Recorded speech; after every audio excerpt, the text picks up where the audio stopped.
So these questions come at the end of the test. And for all of them, the format is the same. You will be given a prompt and then you have to respond to it.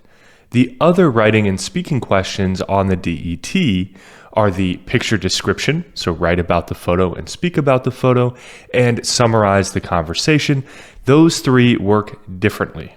Okay, so these 5 that we're going to look at, they all work the same. You're given a prompt and you have to respond to it. The first one we'll look at is interactive writing, and it looks like this. There's just one interactive writing question on the test, and there are 2 parts. In part A, you will have 5 minutes to respond to the prompt that you are given.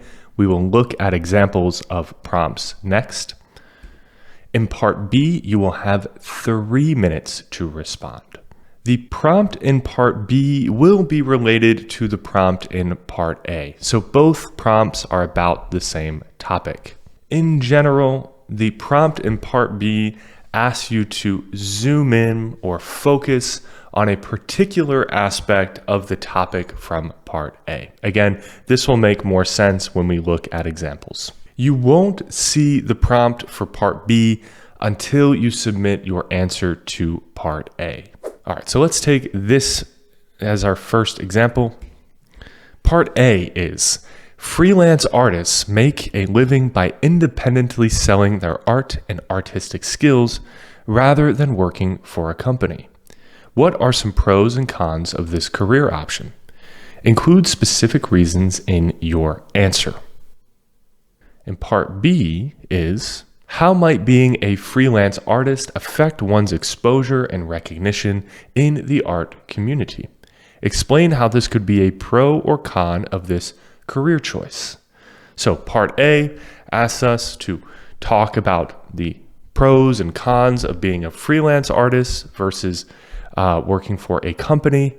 Part B asks us to zoom in on specifically the aspect of one's exposure and recognition in the art community. Here's another example. Describe your favorite animal. Where does it live? What does it look like? What does it eat? And part B was, why are these animals important to our ecosystem or environment? Describe the role your favorite animal plays in its habitat. So again, we're being asked about our favorite animal. In part A, we're asked for general information. In part B, we're asked to talk specifically about the role it plays in its habitat or ecosystem. Next example. Recycling is important to many people and has become a part of our daily lives. In your opinion, what are some of the benefits and challenges of recycling? Use specific examples to support your view. In part B, describe a situation in which recycling might be particularly difficult. How could these challenges be mitigated or overcome? A common question that I get about interactive writing is, in part B, do I need to refer to my answer in part A? So do I need to say things like, as I mentioned in part A, or building upon what I wrote in part A? Do you need to say things like this in part B, linking your 2 responses? The short answer is no. You don't need to do this. You are not expected to do this. You may do this, but only if it is natural. The next question type we'll look at is read then speak, and it looks like this. You also have just one read then speak question on the test. You will be able to read the prompt you are given for 20 seconds and prepare your response before you have to record yourself. Then you will have 90 seconds to speak. So 20 seconds to prepare, 90 seconds to speak. You will be able to see the prompt once you start speaking, and you can only record yourself one time. You cannot start over. The prompt will likely consist of multiple questions. This is the most common format for read then speak questions. So here's an example. Talk about your favorite restaurant. Where is it? What type of food does it serve? How often do you go there? Why is it your favorite? So the questions that you get these sub-questions in Read Then Speak make the question easier, because all you have to do is answer those questions that you are given. You don't have to think so much about how to structure your response. Those sub-questions give you the structure of your response. So as long as you answer each of those questions, you'll have a complete, well-structured response. So going back to this example, you can see as long as you talk about where the restaurant is and what type of food does it serve and how often you go there and why it's your favorite, you'll have a great answer. All right, here's another example.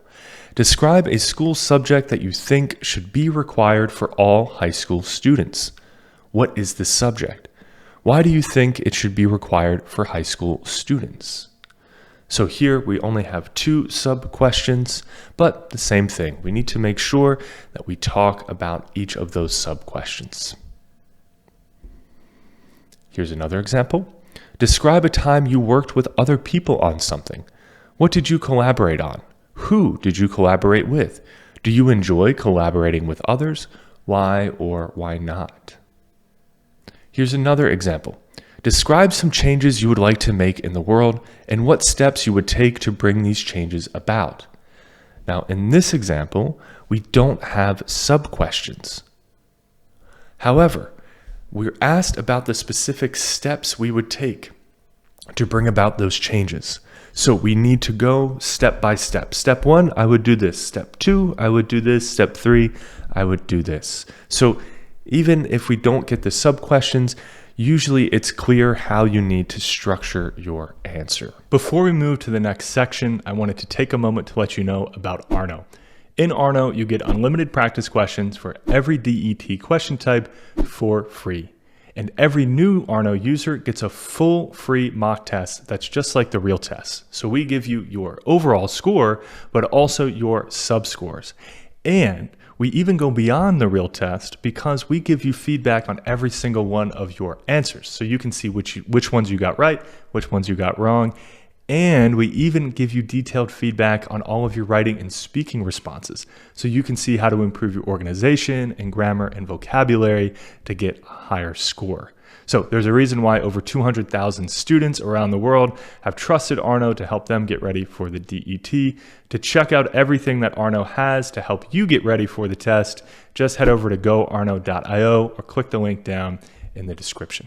Next is interactive speaking. It also appears just once, and in this question, you will be asked a series of 5 to 8 questions, simulating a conversation or interview with another person. You will have 35 seconds to respond to each question you are asked, and you won't have any time to prepare your responses. So you have to think very quickly and speak and get your ideas out quickly. This doesn't mean you have to speak quickly. You should still speak at a natural rate, but you certainly have to think quickly and not get stuck in the middle of your response, unsure of what to say. With one set of interactive speaking questions, you will be asked about 2 topics. So you'll start with a few questions about one topic, and then in the middle, the topic will change, and you will then talk about that second topic. This will be clear once we look at the examples. You can also only record yourself once. All right, so the first part of interactive speaking, or the first step, is you will listen to the question from the other person like this. And notice here how you can't pause. You have to listen to the whole question all the way through.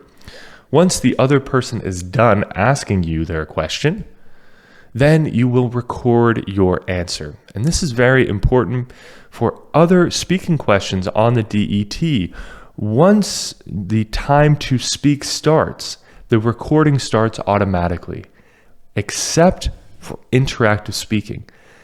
You have to click record for the recording to start. It's very easy to forget to do this when When I took the practice test recently, I forgot to do this.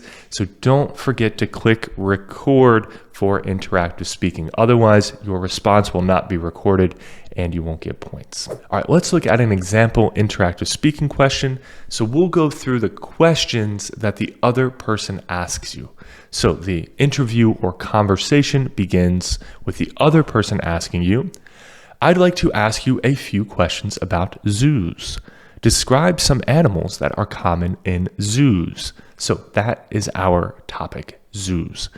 After you respond for 35 seconds to that question, then the other person asks you, I see, let me ask you another question. Talk about why people visit zoos. I see, I've got a different question. Talk about how zoos can positively affect the health of an animal. Thanks for talking about zoos with me. Now I'd like to change topics and ask you a few questions about changes in your hometown or country. Talk about a new restaurant or shop in your area. And here we're changing topics to your hometown or country. Thanks. I have another question. Talk about the ways education has changed in your country. So here we have 5 questions, but in interactive speaking, you could have as many as 8. Next, we'll look at the speaking sample, and it looks like this. It also appears just once, and you will be given a written prompt. You have 30 seconds to read that written prompt and prepare your response. Then you have to speak for 3 minutes. You will be able to see the prompt as you are speaking. And the speaking sample and the writing sample are graded. Some students think that they're not graded. This is because before, a long time ago on the DET, these 2 question types were not graded, but now they are. Okay, so the speaking sample is graded. Also, a recording of your response will be sent along with your scores. So Duolingo uses your microphone and your webcam to record you speaking, and they send that with your score certificate when you send your scores to universities or other institutions. Okay, so that doesn't mean that you have to do anything different for the speaking sample. Only thing you may want to consider is making sure that maybe you're wearing some nice clothes and you have a nice background, because admissions officers at universities will be able to watch that recording and you want to give a good impression. But as far as grading the questions go, the speaking sample is graded just like the other speaking questions on the DET. All right, here's an example. Information comes from many sources, including the people around us, the media, and even our own thoughts. How do you decide which information is most important to focus on? Describe a time when you filtered out some sources of information to give other sources your full attention. Include details and examples in your answer. Here's another example. Imagine that your supervisor has offered you a choice between 2 positions. One consists of tasks that you do really well, while the other would be more challenging and involve learning new skills. Which do you prefer? Why? Give specific reasons for your answer. And here's the final example. Why do friendships end? Explain some reasons why people stop being friends. So typically, speaking sample prompts are long, but sometimes they can be quite short. All right, finally, we have the writing sample, and it looks like this. It also appears just once, and you will be given a written prompt again. You will have 30 seconds to read it and prepare your response, exactly the same as the speaking sample. Then you will have 5 minutes to write your response. You will be able to see the prompt as you are writing, and your response will be graded just like the speaking sample. And your writing sample response will be sent along with your scores, just like the speaking sample. So this is why they are called the speaking sample and the writing sample, because they are samples of your speaking and writing that Duolingo includes with your score certificate. All right, here are our example writing sample questions. Describe behaviors that are important for success in school. Why are these behaviors important? How would some of these behaviors help you? Use examples from personal experience and observations to explain your perspective. Work-life balance is a challenge for many individuals. Discuss the importance of achieving work-life balance and share strategies that you or others have used to maintain it. Some people prefer living in the city, while others prefer the countryside. Compare the advantages and disadvantages of each. Which do you prefer and why? All right, here are tips for these 5 extended writing and speaking questions. First, you should know that they are not adaptive, meaning the difficulty of the writing and speaking questions does not adjust to your level. The same topics and prompt types are used in each kind of writing and speaking question. So if you familiarize yourself with the different prompt formats and topics, that's useful across all 5 of these question types. During speaking questions, stay focused on your camera.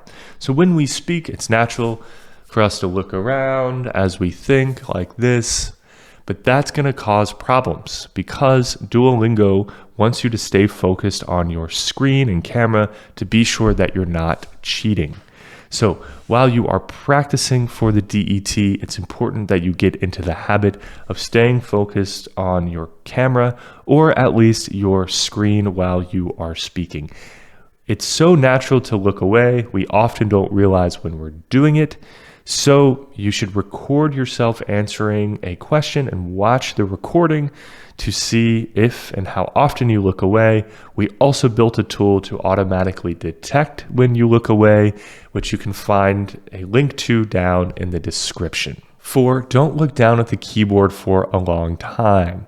So again, you need to stay focused on the screen. You are allowed to look down as you type, okay? But you don't want to just stare with your face pointed directly down at the keyboard.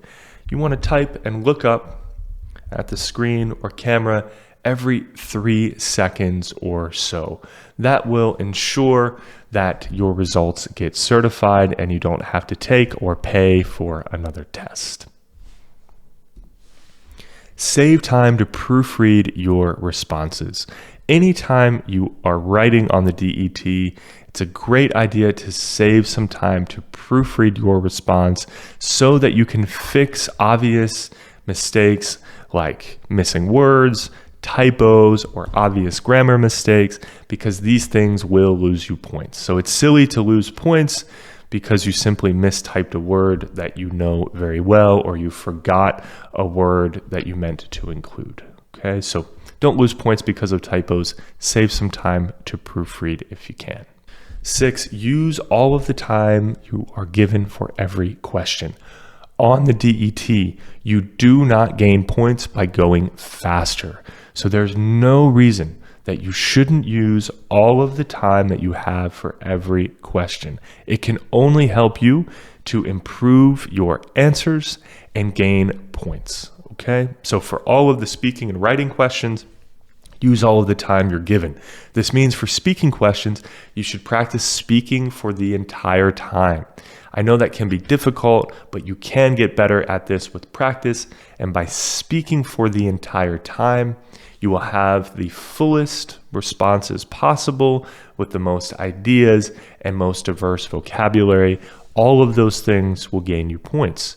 And for writing questions, even once you finish your response, you can use all of the time left to proofread your response and make sure that you don't have any mistakes. All right, that's all for this lesson. I'll see you in the next one.